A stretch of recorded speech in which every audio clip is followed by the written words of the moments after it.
ब्रह्मा गुरुर्विष्णू गुरुर्देव महेश्वरा गुरुर साक्षात परब्रह्म तस्मै श्री गुरुवे नमः.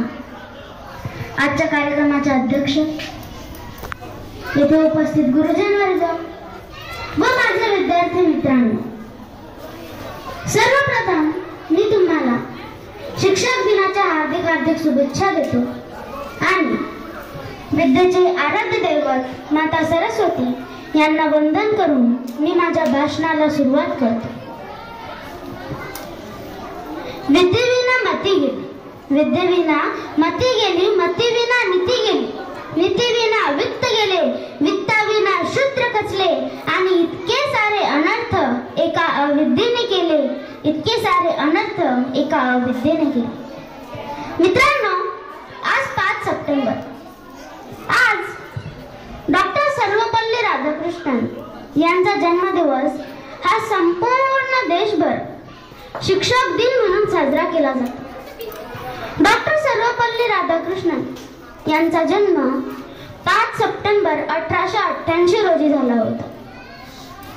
त्यांचा जन्म एका गरीब कुटुंबात झाला, परंतु तरी सुद्धा त्यांनी आपल्या बुद्धीच्या जोरावर एक शिक्षक, प्राध्यापक, तत्वज्ञ, कुलगुरू, भारताचे पहिले उपराष्ट्रपती आणि दुसरे राष्ट्रपती अशी पदे त्यांनी आपल्या नावे भूषवली. खरोखर आपल्या जीवनात शिक्षकांचे फार महत्त्व आहे. ज्ञानाचा प्रकाश देण्या दिवा अखंड तो जळतो, ज्ञानाचा प्रकाश देण्या दिवा अखंड तो जळतो, जीवनाचा अर्थ खरा गुरुमुळेच कळतो, जीवनाचा अर्थ खरा गुरुमुळेच कळतो. मित्रांनो, तुम्हाला माहित आहे का, जीवनात फक्त 3च लोकांना वाटते की आपलं काहीतरी चांगलं व्हावं. ते म्हणजे आपली आई, आपले वडील आणि आपले शिक्षक. कारण त्यांनाच वाटते की हा मोठा होऊन आपलं नाव मोठं करेल, हा आपलं नाव जगापर्यंत पोहोचवेल, हा आपलं नाव मोठं करेल. म्हणून ते अगदी तळमळीने आपल्याला शिकवत असतात, ते अगदी तळमळीने आपल्या जीवनाचा मार्ग मोकळा करत असतात. आयुष्याच्या कोऱ्या कागदी, आयुष्याच्या कोऱ्या कागदी सदती सुरेख नक्षी, आयुष्याच्या कोऱ्या कागदी सदती सुरेख नक्षी, गुरूंच्या ठाई घडती शिष्य, इतिहास आहे साक्षी, इतिहास आहे साक्षी. आपले आयुष्य एखाद्या कोऱ्या कागदाप्रमाणे असते. जोपर्यंत त्या कोऱ्या कागदावर कोणी सुंदर अशा प्रकारे चित्र काढत नाही, जोपर्यंत त्या कागदावर छान प्रकारे नक्षीकाम होत नाही, तोपर्यंत तो कागद सुंदर दिसत नाही. आणि म्हणून आपले शिक्षक हे आपल्याला वेगवेगळ्या विषयाचं ज्ञान देऊन आपले आयुष्य सुंदर बनवण्याचा प्रयत्न करतात. ते वेगवेगळ्या विषयाचं ज्ञान देऊन आपल्या आयुष्यात रंग भरण्याचा प्रयत्न करतात. आज जगात मोठे मोठे डॉक्टर, इंजिनियर, वकील, कलेक्टर, तहसीलदार एवढंच नव्हे तर जगातील सर्वात मोठे सायंटिस्ट असून त्यांच्यापेक्षा मोठे पद शिक्षकांना दिले जाते. कारण की एका शिक्षकांनीच त्यांना शिकवले, तेव्हा ते डॉक्टर झाले, इंजिनियर झाले. सर्वश्रेष्ठ धनुर्धर अर्जुनाला मानले जात होते. त्याचे सर्व श्रेय गुरु द्रोणाचार्यांना दिले जाते. चंद्रगुप्त मौर्यांनी कितीही लढाया जिंकल्या, परंतु तरी सुद्धा गुरु चाणक्यांशिवाय ते काही शक्य नव्हते. कारण की गुरु किंवा शिक्षक हा भावी पिढीचा शिल्पकार असतो आणि तो आपल्याला जगाकडे पाहण्याची सकारात्मक दृष्टी देत असतो.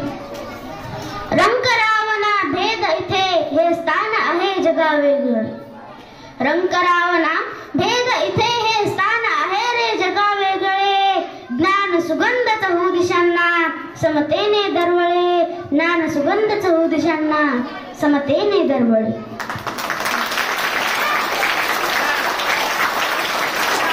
जे खरे आडाचे शिक्षक असतात ना, त्यांच्यासाठी कोणताच विद्यार्थी गरीब किंवा श्रीमंत नसतो.